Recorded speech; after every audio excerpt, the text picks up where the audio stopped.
I think this is the moment in time that it's really interesting because of all the advance of technology that we are seeing. Yeah. And when you see actually that we can live longer, we can not just prevent disease, but we can cure disease with bioengineer. We can focus in regeneration, rejuvenation. And this is a moment in time that we need to have these discussions of what is going to be to live in this moment.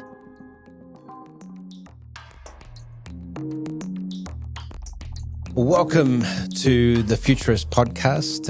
We're going to talk today about the future of healthcare.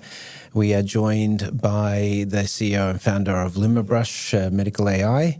And this is based on a conversation that we had here in Dubai at the Block, where we're recording today as well.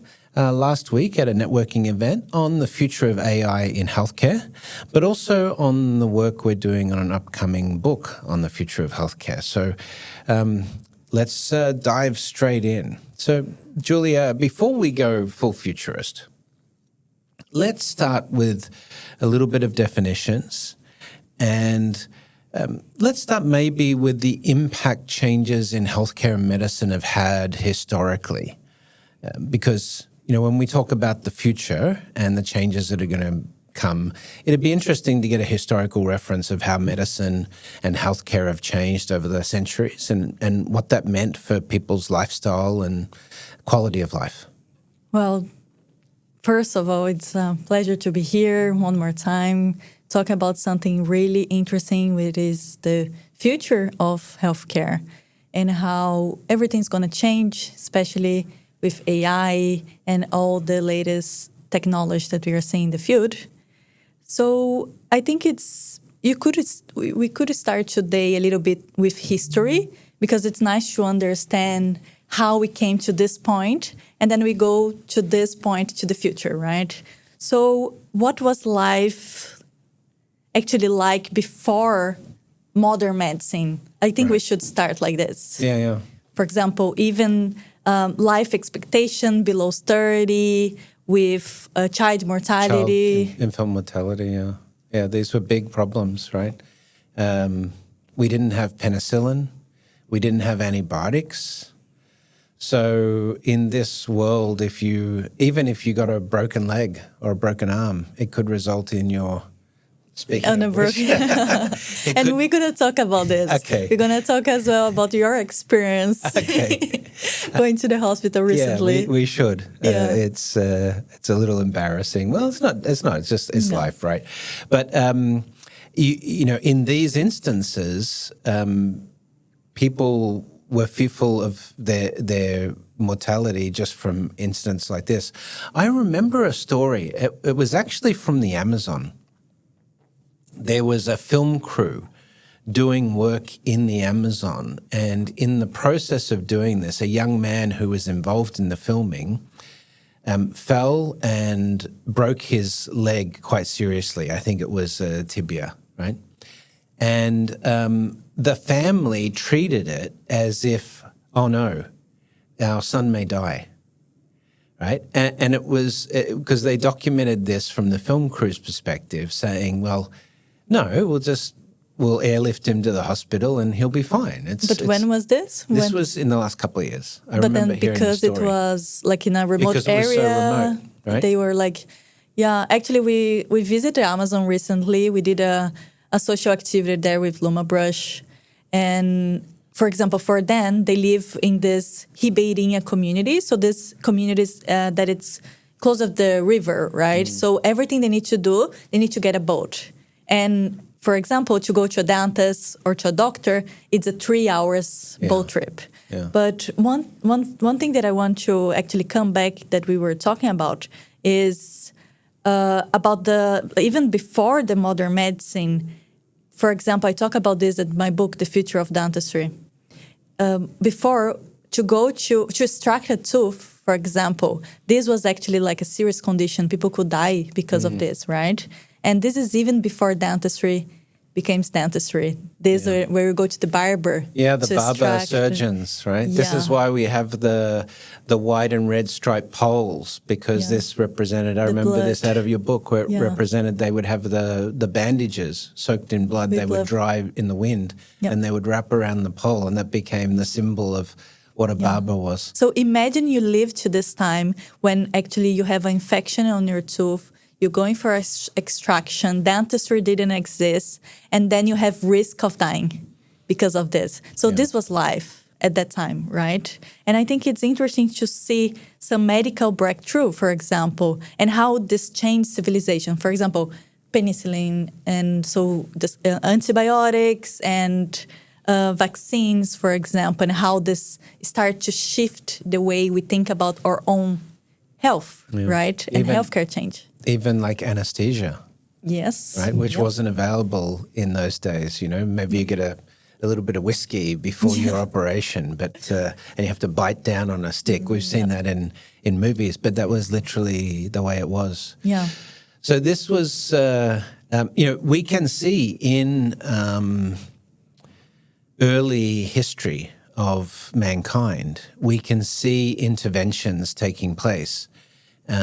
For example, splints on broken limbs and things like that, where this was, already a sort of a psychological or philosophical shift in communities where they would now work to, maintain someone's health. But it's really only in the last few hundred years where we've seen major advances in medicine. Because, like, even just taking the dentistry example, what did they think was the cause of the cavities back in the historical terms? You had a cartoon diagram, right? They thought it was like germs and virus and Toothworms, right? They have like a toothworm in invocation, so it was like a song about this.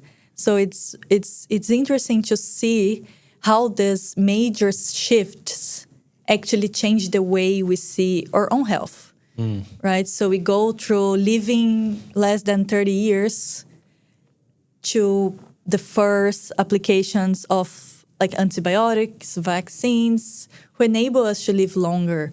And I see this moment in life, this moment that we're living just right now, I see the same. I see that we are living a really interesting moment in time that a lot of things is going to change from. Well, I think if I remember this clip, I don't know whether you've ever seen it, but it was one of the Star Trek movies with the original cast, right? And they went back in time. They had to save the whales. It was, I think it was called The Voyage Home. And in this, the doctor from the Star Trek crew, they were all transported back, and he ended up in a hospital because one of the crew members got injured. And he's in the hospital, and there's a lady waiting for kidney dialysis. And he was like you could see he was visually disturbed by this. And he's like, these primitive people, and he gives her a tablet and her kidneys are cured, right? And, that was an interesting analogy of someone coming from the future looking at our medical system today. We will look at our medical system in the near future, just in 10 or 15 years, as today's medical system as so primitive compared to where it was. Just like today, when we look at those stories of the barber surgeons and the toothworms and, these sorts of things as such a primitive way of dealing with medicine, those advances are going to come very, very quickly. Yeah, so we are shifting to a proactive medicine. So when you wait the disease to be there, to a preventive medicine, data-driven, focusing on AI and technology. And I think this is the moment in time that it's really interesting because of all the advance of technology that we are seeing. Yeah. And when you see actually that we can live longer, we can not just prevent disease, but we can cure disease with bioengineer, we can focus in rejuvenation. And this is a moment in time that we need to have these discussions of what is going to be to live in this moment. Because this is something that you build with time, right? So this kind of conversations, it's really important right now, the philosophical side of it. So when you shift to a proactive medicine, so you have the disease, you go to the doctor to cure the disease. Now you want to prevent the disease. So what we need to do? Need to be data-driven, need to use AI to analyze all this data, all this publication that we have, because just with human intelligence, we know this, that we have some limitations being humans. We are organics, right? Yeah. So we need to base our research, we need to use the tools that it is available right now, use technology, AI to help us to solve these major shifts right now. And we saw a big advance lately, for example, with AlphaFold, Alpha Genome, even BioHub, they're doing really interesting search about it, the field.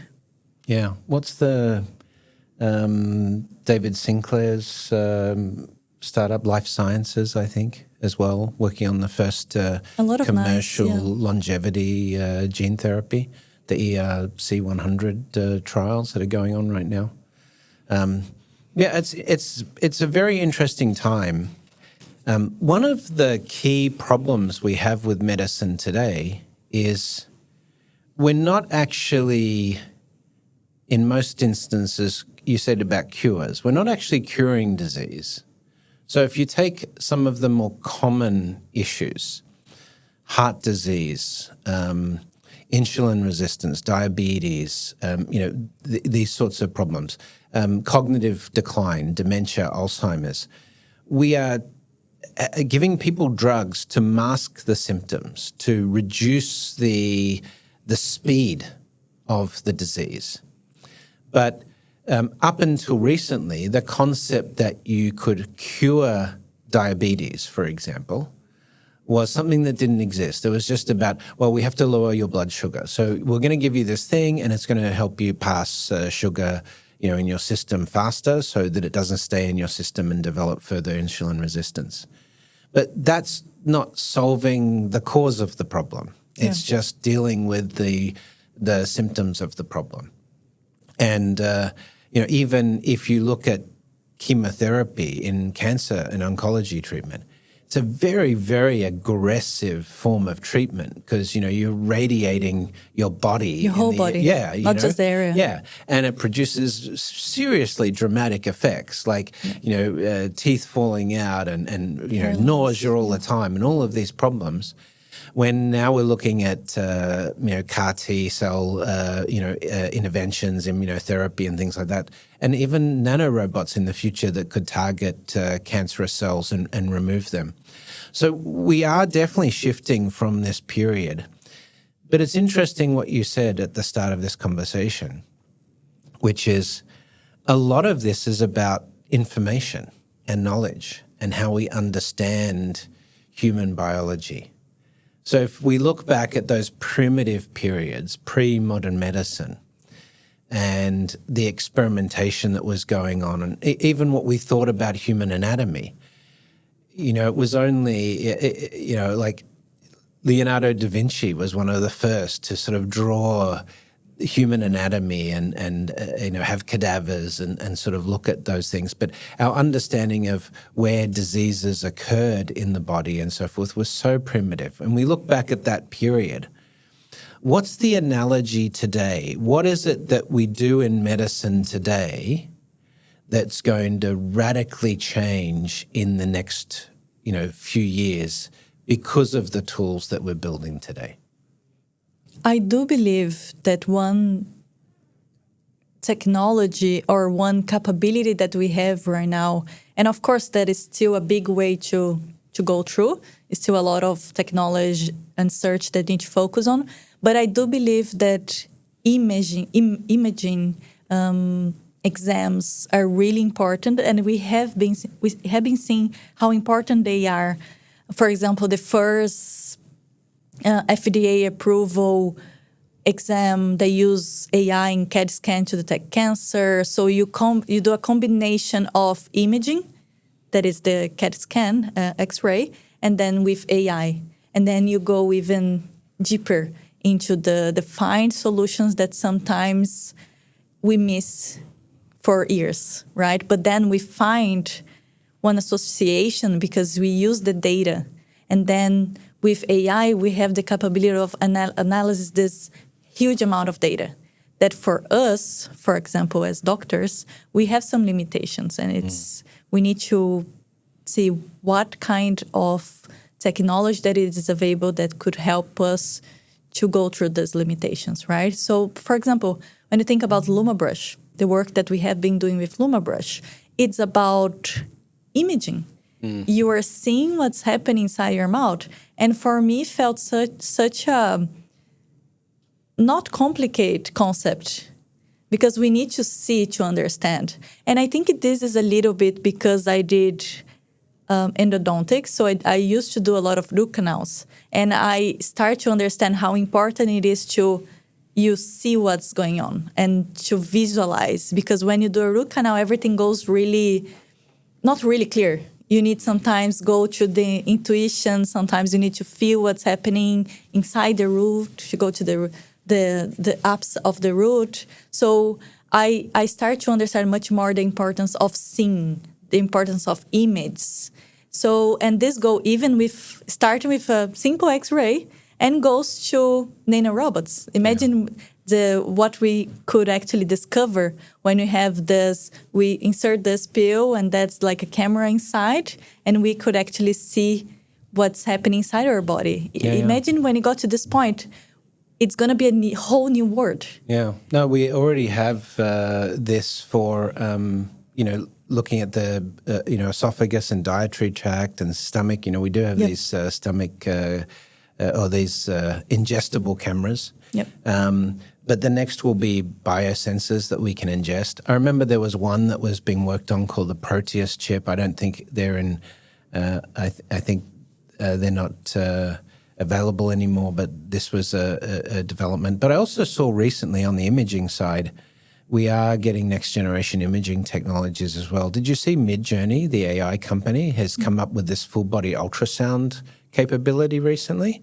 So you immerse yourself in water, essentially in a cylinder, and you immerse yourself in water. It uses high resolution ultrasound in the liquid to scan, give you a full body scan. It's amazing technology. Yeah. So I think it's a set of skills, right? So you use like gene editing, stem cells, rejuvenation, but it's aging inevitable. What do you think? Well, we've been discussing longevity on the Futurist podcast now for 4 years, right? And we've had some amazing researchers in the field. Aubrey de Grey, who's a specialist in cell senescence.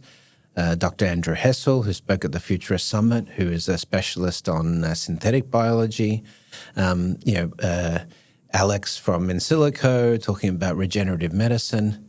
And what is clear is that if we are looking at chronic disease that's hereditary, the opportunity to remove these diseases from the genome, we're very close to that, certainly within the next 5 to 10 years.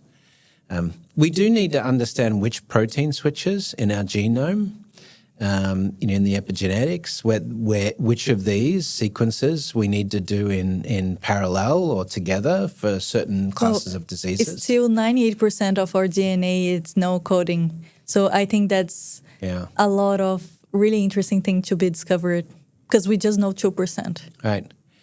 And so Demis Hassabis, one of your favorite players in this domain, he has said that within 10 years we can cure all disease. Yeah. And at that end, he's been working on this Alpha Genome project, right? So what do we know about that project? Have you done some research on that? Well, so they actually launched the Alpha Genome, and you can correct me if I'm wrong, but in 2025. The first publication was January 2026. And they actually have the capability of analyze 1 million data, so DNA letters. Yep. And then based on this analysis, they can actually compare with, they can actually, because they are open models, open source, right? So every doctor, every research can actually use the model. And I think this is really interesting because you can connect and you can create, you can collaborate. What a beautiful word, collaborate, right? When you have an open source model. And so based on this analysis, this 1 million analysis, and to be honest, it's impossible for a human to do this. So I think we don't even need to talk about it if this is good or not, because it is clearly, right? We have limitations as human beings. And this model actually helps us to analyze 1 million letters of the DNA, associate with genomic conditions, and then you can actually think about how you're going to cure some kind of disease. Yeah, so gene therapy is an obvious strategy, but there are other strategies that emerge, like stem cells and so forth that you talked about, and personalized medicine, which can be coded to your genome. So, for example, in cancer treatment, we know that now they can gene sequence cancer cells and gene sequence your genome and build a very targeted, therapeutic to attack those cells based on the genome of the cancer cells specifically, as an example. I find it very interesting because, the way I think about it, and you talked about health as software earlier in the conversation, is that, we do have code in our cellular structure. And it's like just hacking bugs in our DNA.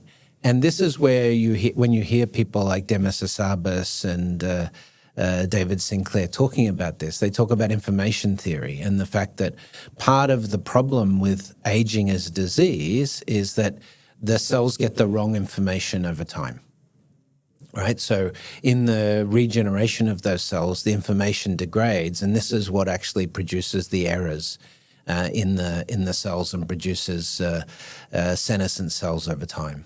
Even when you think about artificial intelligence is based on human intelligence. So even the first form of the perceptron was based on the human neurons, right? So everything that we create so far in technology, in AI, in artificial intelligence is based on human intelligence. So based on this assumption, if we can't hack code, we could hack. You could hack our biology, re-engineer, like bioengineer, for example. Yeah. And I think this is really interesting. So this brings us to this corollary, which is that if you look at what's happening in longevity treatments right now, it parallels the advances in compute power. And so when you hear Ray Kurzweil talk about the singularity and talk about longevity escape velocity, which he now says is 2032. He used to say 2036. Think about that, 6 years away from... He's really excited about the future of healthcare, actually. I saw one of his latest interviews, and he's like super excited about it. He's like, I think it's even like exercising and doing... So he truly believes in the power of longevity. Yeah, he has made statements that if you can maintain your health, be relatively healthy, even if you're in your 80s, you can be relatively healthy to next decade, then you could live to 130. So that's the plan. We need to survive 10 years because 10 years after here, amazing things we're gonna actually see amazing things happening. Right. And I do believe this because even into my field, like dentistry, we see a lot of things happening in regeneration. And this is one thing that I want to talk about, actually. Like life to 110 to 150. How it's going to look like? How are we going to see, for example, retirement? Are we going to do like a lot of different types of universities, jobs? We're going to have like change jobs and start over. So I think that's how will longevity change us? Yeah. It's like the philosophical question, right? Let's explore that. So a lot of our society has been built on the premise of you live until 70 or 80. That's the current sort of optimal healthcare, unless you live in a green zone. That's the optimal longevity. Yeah, I right think now. from 2011, it was 78, right? So 78, we are around 80, 70, 80. Yeah. And in most economies, that's improved over time. It's just recently in the United States because of problems with access to healthcare, where the life expectancy is actually reduced in the United States. So it shows that there's an economic and accessibility factor to this. But as you said before, when was it that in 1850 we had average life expectancy of 35, 36? Yeah, 36. Yeah. And so we've doubled life expectancy in less than 200 years. And we could double life expectancy again in the next 20 years. So let's imagine. So what is the purpose of living longer? What we actually want to achieve with living longer? Do you want to add more years? Do you want to add more years with quality? Because, for example, again, focus a little bit in my area of expertise. 23% of adults above 60 years old suffer from total loss. Yeah. So dentalists. So imagine you are above 60. That's 23% of chance that you have no tooth at all. That's pretty How are we crazy. going to live to 150 if we lost basically our capability to eat, to smile, to... So it's not about just extending lifespan and living older, but being with these chronic conditions. It's about improving health span, right? So Absolutely. It's improving your healthy lifespan for an extended period of time. But let's step back from it. Let's assume that longevity escape velocity is possible.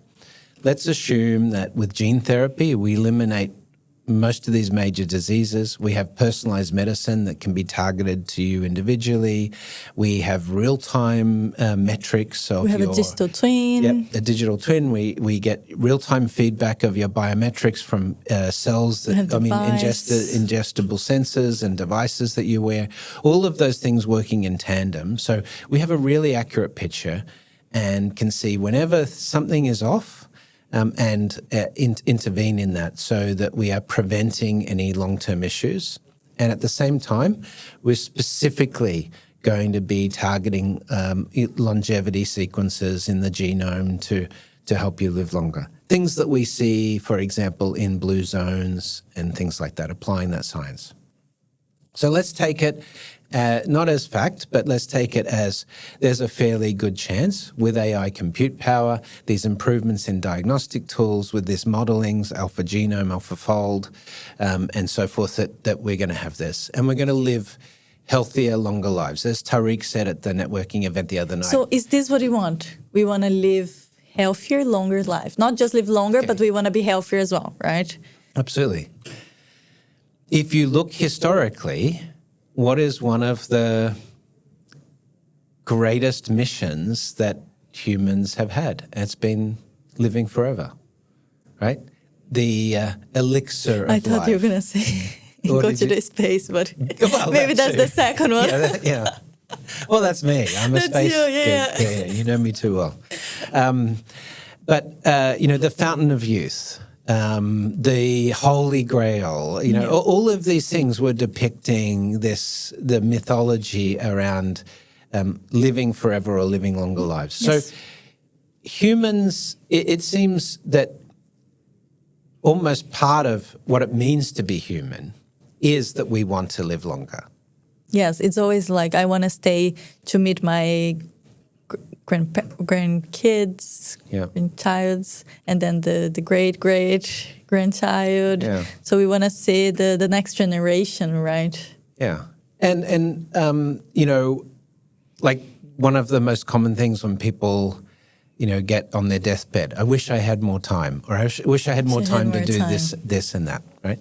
So let's assume that the majority of people, if given the option and the affordability and accessibility, that they would choose to live longer. And there's some questions about whether, this is going to be broadly accessible. So then the question comes back to what you said at the start is, what is life going to be like when we can live to 130? Or 150. So let me ask you this question. How do you think your life would change if today you knew with a fair certainty, putting aside some accident or something that would happen, that you were going to live to 150? How would that change your outlook on life?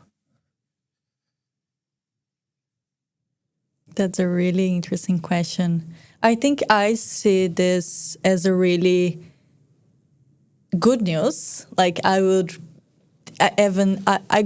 even think about creating new things, or even going deeper with LumaBrush, or like even thinking about how we integrate saliva test and DNA test into the brush. Because for me, I'm crazy about accessibility in dentistry, like I have this thing in my mind. I need to fix it. I need to fix this accessibility in dentistry. So everything I think it's about it. When the first time I met you, that's the thing that we talk about, Brad, basically. But I like to imagine as well. For example, of course, I like to imagine for myself, but imagine a baby born in 2030, a baby 2030. So imagine a baby born in 2030. So what's going to be different for a child born in 2030 from a child that was born in, say, 2000? What's the difference? So she's basically is going to have an AI, personal AI, who knows if she's going to get sick. Or Before she does, or even, because it's not like, oh, you got sick like this. It's a process, right? You go to being healthy to being sick, so you have a curve. Inflammation in the cells, we see your temperature rising, we see immune system activated. Through Whoop, I see to Garmin. I have some ways. We have nowadays some ways to track to this device, right? But I imagine this baby having even more. So I see this. I see gene editing as well. Yep. As something's possible. Digital twin. She's going to have her digital twin for sure. What else? Okay. Well, but let's talk about the philosophy of being an extra long-lived species. Yep. It's very interesting. This has been explored in science fiction, and I think it's been explored fairly well, right? Yeah. I'm obviously a big sci-fi fan. Yeah. I remember, for example, Kim Stanley Robinson, who wrote the Mars trilogy, exploring the discovery of longevity treatments. At this time, it was going to be an infusion with a set of gene fixes and things like this, repairing cells. But then it got very, very interesting. Like, if you're going to live to 150 or 200 years, which the technology over the next few decades theoretically could get us there, how does it change your approach to life?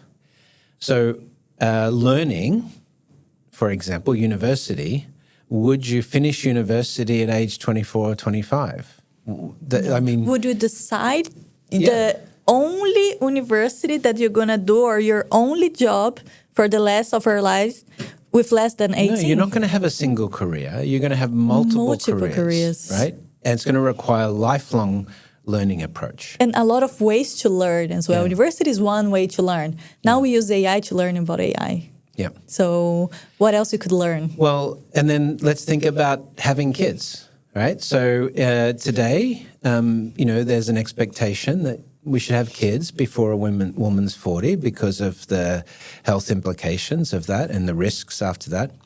But in this world, you may decide, well, no, I'm not going to have kids until I'm 50.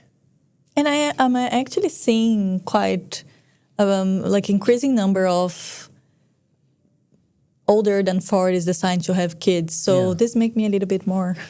It's like, it's okay, Julia. You don't need to. You don't need to worry about it. Like they used to say, the biological clock is ticking, but now it's ticking much slower, right? Yeah, you can freeze. Yeah, exactly. You can decide after. You can decide after. And so you think about society constructs is if you're going to live to 150, you're not going to retire at the age of 65. That doesn't make any sense. First of all, you can't do it. You can't save enough money to retire retire at age 65 if you're going to live to 150. So you're going to have the expectation of working until you're 90 or 100.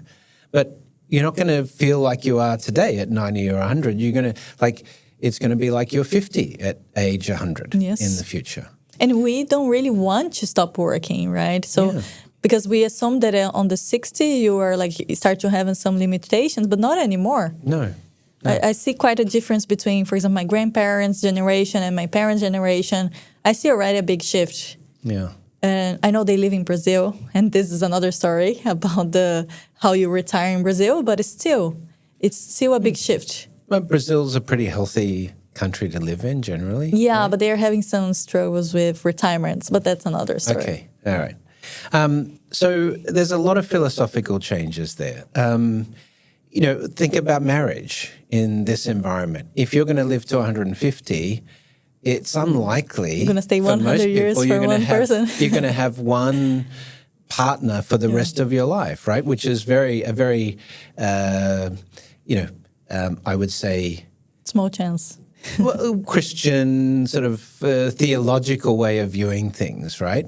Yeah. It's embedded in Scripture. It's one man and one woman, situation. But what I found interesting in Kim Stanley Robinson's writings, and I've seen this in other writings, like in Ian Banks' Culture series and so forth, is that in long-lived societies, marriage became a contract, right? Which is all right. Let's put 20 years on this in a contract. Let's stay together, and let's see how it goes after that. Yeah, let's see if we have the same goals, if they have the same mindset. Yeah. And we are changing. We are always changing, right? So I think, I think that's a interesting thinking as well about not just retirement, not just about university and jobs, but how we spend your life, like things like marriage, like kids as well. So I think everything could have a big impact into thinking, okay, you're going to live much longer. How's going to be your life? The other aspect of this that's really important in longevity conversations is community.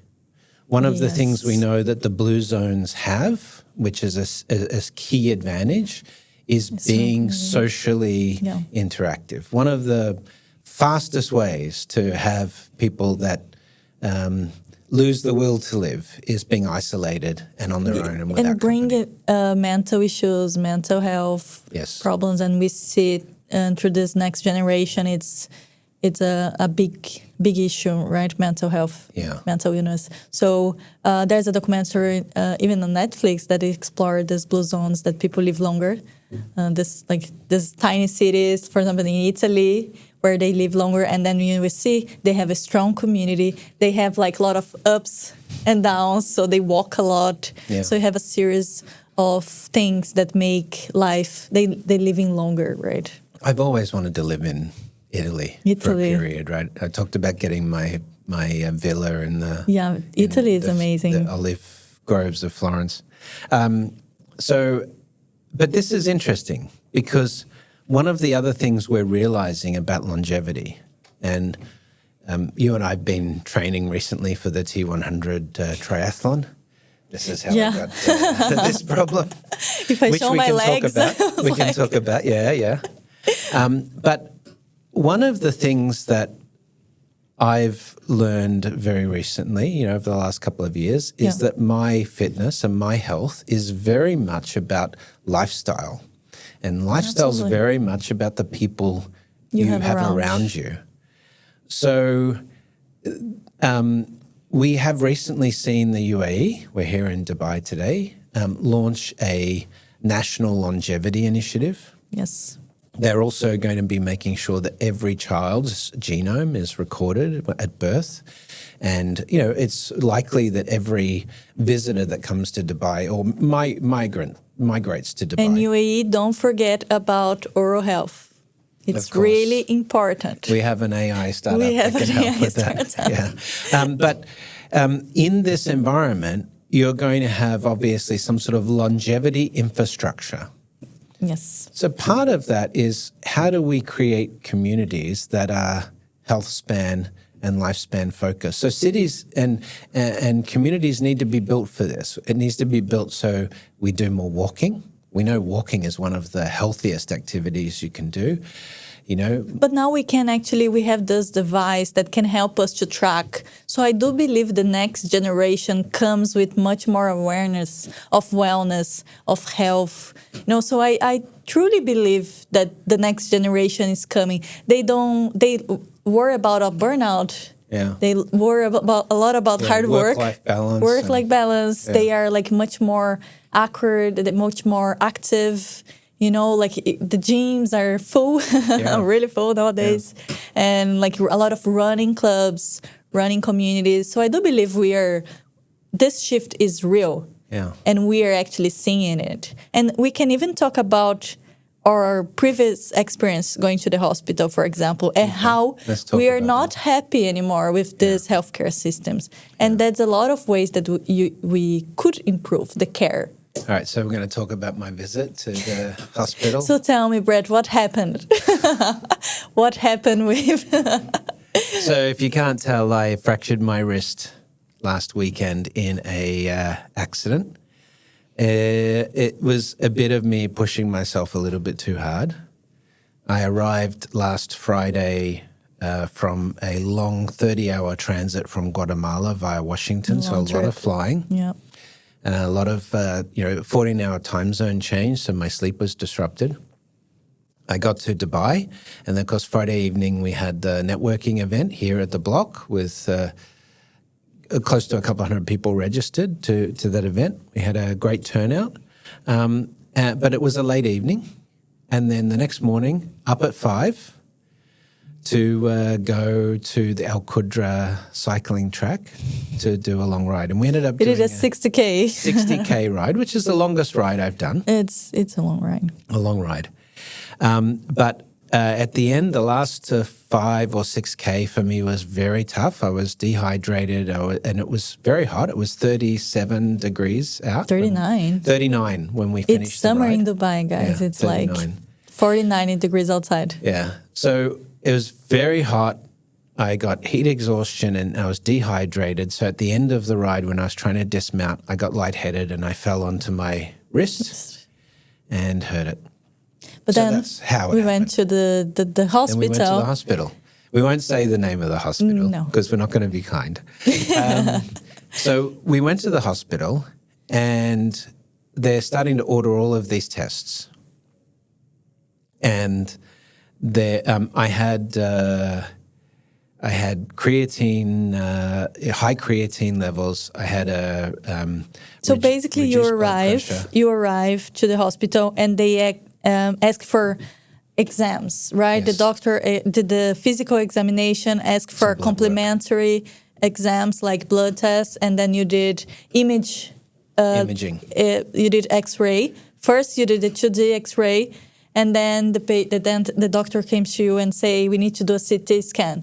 Yeah. And I think that's the point that seeing as a doctor, I even recognized that we could use AI even in that point because you could be able to understand much more what was happening inside your own body. Yes. If the doctor showed to you the X-ray with AI analysis, explain to you, here you have fraction, right. And this is what we need to do. First of all, I think half of the tests that they did were unnecessary, right? So I wonder whether this was economically driven or it was really driven to get, for example, they got me to do a chest X-ray, right? They X-rayed my elbow, which I'd fallen on, and the wrist. But then they said we need to do a chest X-ray to see if there's any injury to the... And it's like there's no indication of any problems with the chest. So I don't know why they even did that, right? Yeah, so when I think, for example, in 15 years from now, I think those kind of problems won't exist anymore. And then we're going to look back and say, oh my God, Brett went to the doctor. He did all these exams, and in the end, he didn't really broke the arm, and then we went home. I think in the future, looking back to the point that we are right now, we're going to have much more technology that's going to enable us the medicine being much more precise. And I think that's the point. We talk about precision medicine, right? Because the patient, we want to understand what's happening with our own health. We want a healthcare system who enable us to understand what's happening and help us how to live longer lives. I think that's the point. I've requested the imagery from this hospital that we visited 3 times. You didn't receive? I still haven't received. I requested twice in person at 2 different locations in the hospital, and requested online in the email, and was told it will be sent to you in a separate email. I still haven't received it. So it's really interesting because when we had the conversation Friday at the AI healthcare event here at the block, we talk about data, medical data, and the data belongs to the patient, and we're going to have, and we are seeing this already, we're going to have like data wallet when you're going to have all your data stored in one place. So it's going to be easier for you to share and to understand. So I think when you look 15 years from now, this is going to have something that you're going to have in your phone, your data, your medical data, right? So you can share. And this belongs to you. I think that's one basic thing. Well, I think it's more than that, right? Is that as you've talked about someone born in 2030, I think you call her Maya, right? Yeah. And when she grows up, she doesn't really, like, for example, if there's an immune system problem or something like that, she may not even know about it. She might just get some supplements delivered to her home, or, told she needs an infusion or an injection, and that solves the problem. Because she has a digital twin model. It's constantly being analyzed, and, this preventative, regenerative maintenance process is fully active all the time. This is how we're going to get these longer lived lives. It's not about, this disease has been found or this condition has been found and let's attack that. It's going to be, let's make sure you're at optimal health throughout your entire life by making sure everything's in balance. And if we see some numbers that are getting out of sync, we can attack that. And any of the gene sequences that we need to fix, we can do that. So it's, we can change your diet. I like this word. So what it actually means to become an optimal human. I like this word. Optimal humanity. Yeah. What actually is optimal human? So I think when we're talking about this conversation in respect to health and longevity, it means that our life is without limits. Right? So we don't have limits on our life expectation anymore. We don't have to say, we need to have a child by the age of 40 because that's... But I think actually it's important as well to know the numbers. Because, for example, when I start any training, for example, now I'm training for the triathlon, and when I start everything, and even when I use my Whoop or Garmin or whatever tracker that I have for my health, it's based on numbers and scores. And that's actually what we have at LumaBrush app as well. Yeah. So that we have a score, we have your number. And I think this is important as well, because I think in the past, we didn't even know what were our numbers, right? So in your personal AI, you're probably going to have a dashboard, which is your digital twin, which has got your longevity score. Yeah. We see that already. We see our biological age, on my Garmin, my biological age is 2.5 years younger than well done. On Whoop, it's not. It's not. It's different, right? So we're going to have some algorithm to align that. But yes, we are going to be maintaining our biological age, and this is what Brian Johnson and others are working on today. Is how do we optimize that? And so it'll be managed by our personal AI in the future. Even in Brian Johnson's case, he basically put himself as this optimal human. So he knows his numbers. He has this set up daily routines and exams that he does, right? And now recently he discovered he has some autoimmune disease. Yeah. So because he actually did this exam, right? Yeah. He actually looked for it. And I think it's interesting to see how this actually it's coming into 5, 10 years to more people, to be more accessible. Because when we think about healthcare, we have different healthcare systems. Now we are here in UAE. It's a country focused in innovation, longevity, technology, AI. What if we compare this healthcare to another country? So I think what I think we need to talk and we need to discuss is even this difference that's going to create after all this innovation and technology. Yeah. Well, I mean, I think the biggest change, I was watching a clip on Instagram from some medical show where the doctor had to inform the parents and a child that he had a genetic disease and he was probably going to die in a few years. And the doctor who was having to deliver that news, it was the first time she'd ever had to tell parents of a child that their child was going to die. And he was saying, the actor in this setting was like, this is a great responsibility and honor that we've been given to be the bearers of this news and to do it in a professional way. And it's a weight that we carry. But imagine not having that as a physician anymore, because it'd be like, oh, they have this condition? Well, we have the gene therapy and the solution for that now. And being able to model, and rapidly produce gene therapy, for example, for even unknown conditions, be able to turn that around in a year or two. This is definitely on the horizon for us. To be an optimum human. Yeah. So then, but where it gets interesting is that not everybody may choose to have this longer live life. You think?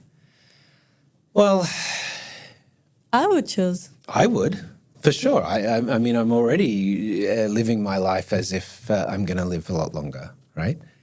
But I think some people may see it as unnatural, particularly if you get into the 2050s and the 2060s, then when I was thinking about how our life would be in terms of like the data model, and I was thinking, well, what would happen to me if I had a fall and broke my wrist in the mid-2050s? Well, the first thing would be I would probably have in my head-up display, because I would have either smart contact lenses, because smart glasses will be old by then, smart contact lenses, or even integrated biocircuitry, where I have a warning flash up, warning, potential fracture, right, in my field of view. You need to go see a doctor.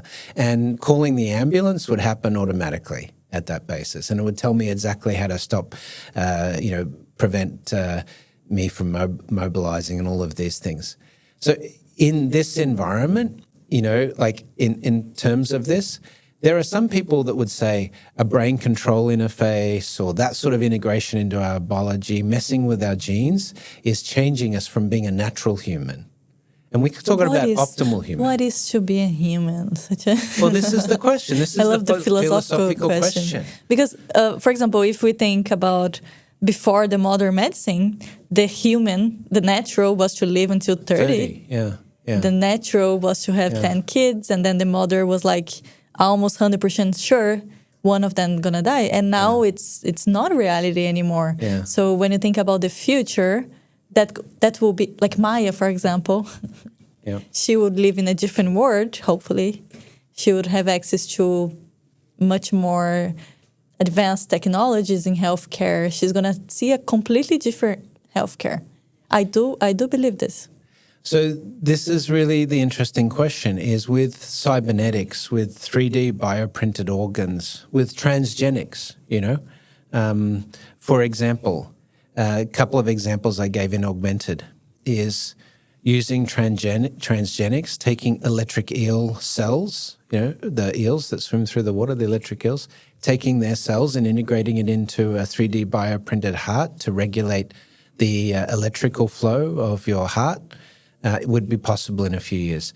Injecting crocodile DNA into your lungs so you can stay underwater longer. Well, I think until we go to this point, because of course this is a futuristic view, but we have a long way in terms of ethics. So ethics was a big discussion as well on Friday out in our AI healthcare event. And I do believe this is one important thing as well. Parallel, we need to think about ethics but it's a great discussion. I do believe that this is a discussion that we should be having right now, because we need to think about what it is to be an optimum human. Well, for example, if I had this injury in the future, hopefully not.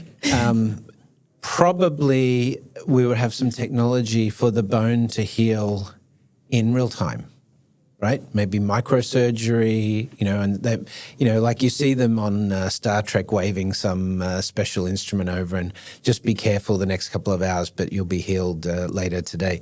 That might be possible. But what if the doctor said, well, I mean, you can let it heal naturally, but do you want to get a robotic wrist replacement, because then you'll have a more powerful arm? Well, this is where ethics came. Yeah. Because a lot of people are going to have a lot of different views, but at least the imaging test, the image exam, it's going to change. I do believe this, that you don't need to go through like what you went through at the hospital to do 2D image and then go to the 3D one. I do believe this in terms of exams going to have like much more, it's going to improve much more, be much more accessible. It's going to be AI. You'll have the screen there with the analysis, and the doctor will be explaining the AI analysis to you and showing to you what's happening, and you're going to connect at the same time into your own data wallet. You don't need to email the doctor asking for your documents. So how long do you think it will be before the average person, particularly living in a developed economy, it might be different in developing economies, where they go to a doctor and the doctor is not using artificial intelligence, where the patient is like, hang on a second, you're not using AI? Oh, no, I'm out of here. How long do you think that it will be before? Less than 2 years. Yeah. Much less than 2 years. Yeah. Yeah, we are seeing, for example, when I think about dentistry in my field, it's the big shift happened with X-ray analysis. So AI into 2D X-ray analysis, for example, OPG, bite wings, this kind of exams. And now the patients are actually looking for it. They are looking to see the X-ray with AI analysis so they can understand. And the first company that got for example, the FDA was March 2022. And now we see a lot we are going to intraoral scanners with AI analysis. We are looking for home products that the patient use at home to understand about their oral health. So I do believe it's less than 2 years for sure. All right. So exciting times. It is. Let me just ask you, you're now, let's say within 10 years, you've got a life expectancy of 130 or 140. How's that going to change your view of Julia's future and what is possible? And how does that change the way you plan your life? It's a great question. I do think brings me much more opportunities and possibilities. So if I think that I have like more 100 years, more time, I could create much more companies. I could learn much more. I want to see this future, I want to see this future for Maya. So I want to actually be part of it, because we are living this amazing time. We're living a really interesting moment in time. It's a lot of opportunities going on. It's a lot of tools. So we can use AI to learn about AI, use this technology to learn about new things, and you don't need to choose a field anymore. You can learn different fields. Yeah. And that's the best part, to be a optimal human. And what about you? Well, I'm definitely planning on spending a couple of years on Mars. Okay. Right? For Can the I go experience. Yes, of course. Yes, you can be you can make dental accessibility on In Mars. Mars. Yeah. Yes, let's go together. That'd be fantastic. Okay. So not moon, go directly to Mars. No, we can go Or for a moon as well? holiday on the To the- moon. okay, Yeah, okay. you go for a vacation on the moon and Okay. experience that as training, and then we go to Mars. So Mars. definitely Mars. I see that as because again, the biological risk to going to Mars is removed because of gene therapy and other things like that. What else? You're really a futurist. I would love to be a part of redesigning global economics. Because That's one of the interesting. things that I like, what you're passionate about, accessibility for healthcare, you know what I'm passionate about What? is that that capitalism is not working, it's not inclusive, and it creates most of the problems we have today. And before you start tweeting out and getting angry in the comments about me being a socialist or communist, I'm not talking about socialism and communism, even though I wrote a book called The Rise of I think you're talking Technosocialism. about something that I'm talking doesn't about really something new, exist. Yeah, a right? solution for this, Yeah. right? And I'm talking about designing economies that give humanity purpose. And that's the difference. Yeah. When you can live to 150, it's no longer about the pursuit of economic growth. It's no longer about the pursuit of wealth, because that's going to get boring and tired and old in that So system. it will be like techno-futurism, something like this. Yeah, it's what is the society we want to create for optimal humanity. And so it's not just about optimal humanity. We can be an optimal human from a health perspective. But how do we create optimal societies where every human on the planet can have unbounded possibilities for their future? And that requires us rethinking economics. But let's be clear. In the next 50 years, homelessness will be gone, hunger will disappear, inequality will disappear, because if it doesn't, then all of these advances we're talking about will not be realized. We'll extinct ourselves essentially, because competition, the way we think about it today, is the antithesis of optimal humanity. What we need is cooperation. We need systems that work for everybody. So this is my driving force that I want to pursue when and living to 150. So how we create optimum society to be able to live as optimum human. Yes. That's a great insight for today. Yeah. I hope we can keep the conversation. This philosophy, what is the philosophy of being an optimal human society in this world? Well, Maybe that's a good place great. to start. Yeah. I mean, to finish.